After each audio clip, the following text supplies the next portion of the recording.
Hello again. Today I want to talk about something totally different, random, and off the wall. And first of all, before I get into this, I am not condoning the owning of SpaceX. I don't even want to get into that today. That's not the topic of this conversation. What I do want to talk about is the idea of buying the stock of a great salesman's business versus looking at common sense and reality. Okay, so SpaceX is obviously being offered and pitched by Elon Musk. Elon, in my opinion, is probably the greatest salesman of our entire time. Okay, now I don't know. I guess some could argue maybe Trump is a better salesman, but I would contend that Elon's following and his sales acumen, his communication, his delivery, his message really resonates with tons of individuals. I mean, tons of individuals.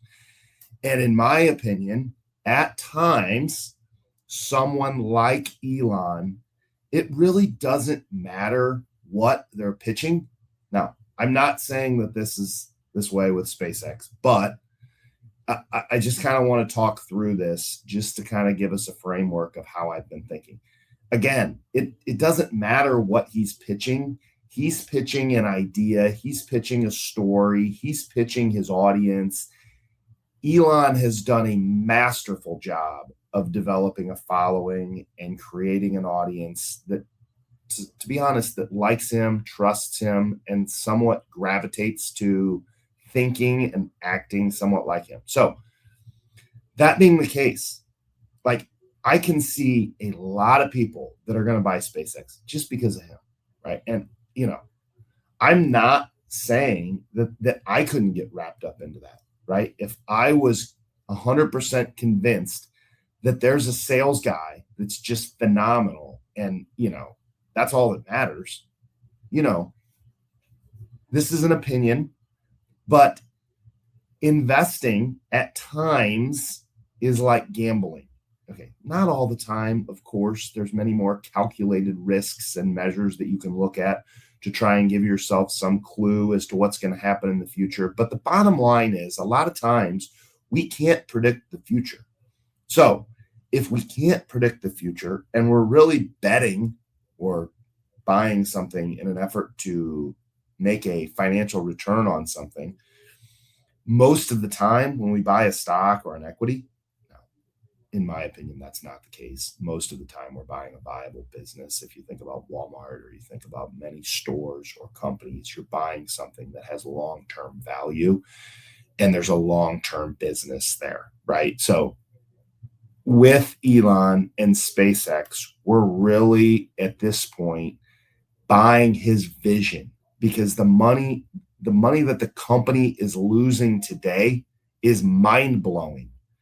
So it's not something that we would, if someone were to buy SpaceX right now, it's not that they're buying Walmart because Walmart makes money. Walmart makes money every day. Walmart doesn't lose money. SpaceX is hemorrhaging cash. Okay. They have certain segments that might be making money, but that's not the point of this video. And then I want to talk really briefly about common sense. Okay, so the majority, I wouldn't say majority, but from my understanding, it appears like the majority of SpaceX's revenue is going to come from either government contracts or, more importantly, and what I think the real story is this idea of having data centers in space. And for that matter, everything in space, whether it's rides to space, data centers in space, other businesses in space, getting things in space. You guys, let's just think about this for 5 minutes. Okay. I build spec houses here in the United States, in my hometown of Angola, Indiana. And I oftentimes need my tractor at my job site. My tractor doesn't sit at my job site, it sits at my house in a barn that I have. and I have to physically transport my tractor over to the job site every time I need to use it. You guys, that's a major undertaking for me, right? I'm not saying that it's impossible or it's hard, but for me to take my tractor to a job site takes time, it takes effort. There's usually something that needs done before I do that, whether it's air in the tires or I don't know, strapping something down or whatever it may be, right? But my point is to get material, any material or any heavy equipment to a job site is not easy. Okay. It's not like you just pull up to a job site and everything you need is just miraculously there and you can just start working. So let's think about building a data center in space. First of all, on the image here, I have a concrete truck. Okay, now this happens to be a small, minimal style concrete truck. We don't even have these tiny concrete trucks in our area anymore. Ours are much bigger, probably 2 to 3 times this size. But let's just say this is a concrete truck. How in the world are you going to get that thing to the moon? Like realistically, are you going to haul it in pieces? Okay, that's totally unrealistic. Totally unrealistic. And then, like, if it's going in pieces, this thing here needs welded together. Bolts are not going to hold this thing in place. Like, you can't take this thing up there like a little Tinker Toy Lego set and put it together in space. Like, you got to have welders. You basically got to have an assembly line. And to think that you're going to do anything with one concrete truck is laughable. Concrete truck is just one example. Think about a dump truck. Think about the material that you need to build or to manufacture concrete. Like maybe theoretically you could get some of that from the site that you're going, but you guys, that's not how it works. Concrete requires processes to acquire the raw input materials that we need. Okay, for example, back around COVID, concrete prices soared because there was a shortage in some of the input materials for concrete, right? That's just one input material. So, like, again, we are having to haul all of the materials to space.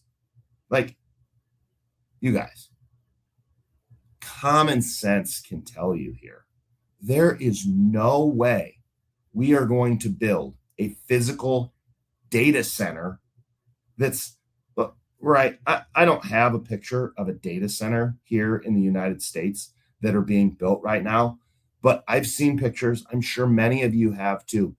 These data centers are huge. I mean, they are massive in size. And the infrastructure, the concrete that's required to produce these data centers, the labor that's required, the concrete trucks, the dump trucks, the front end loaders. I mean, the material and the equipment that is used to buy and build one of these data centers.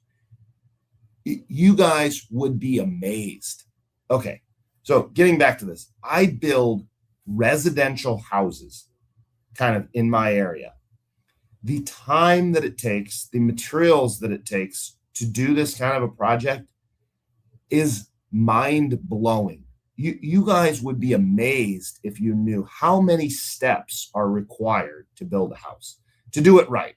I'm not saying that you can, cut corners, but again, we're talking about space, right?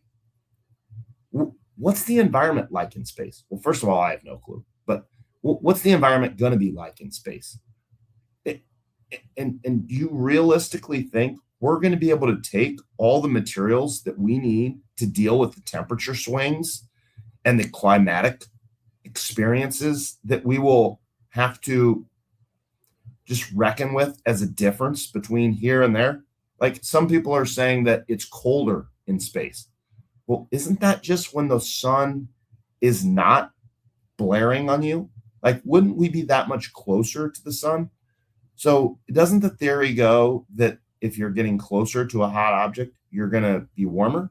Now, I know it's supposedly 90 million miles away, so maybe that doesn't have any bearing on the temperature, but I've always heard that one side of the moon is extremely hot. Okay.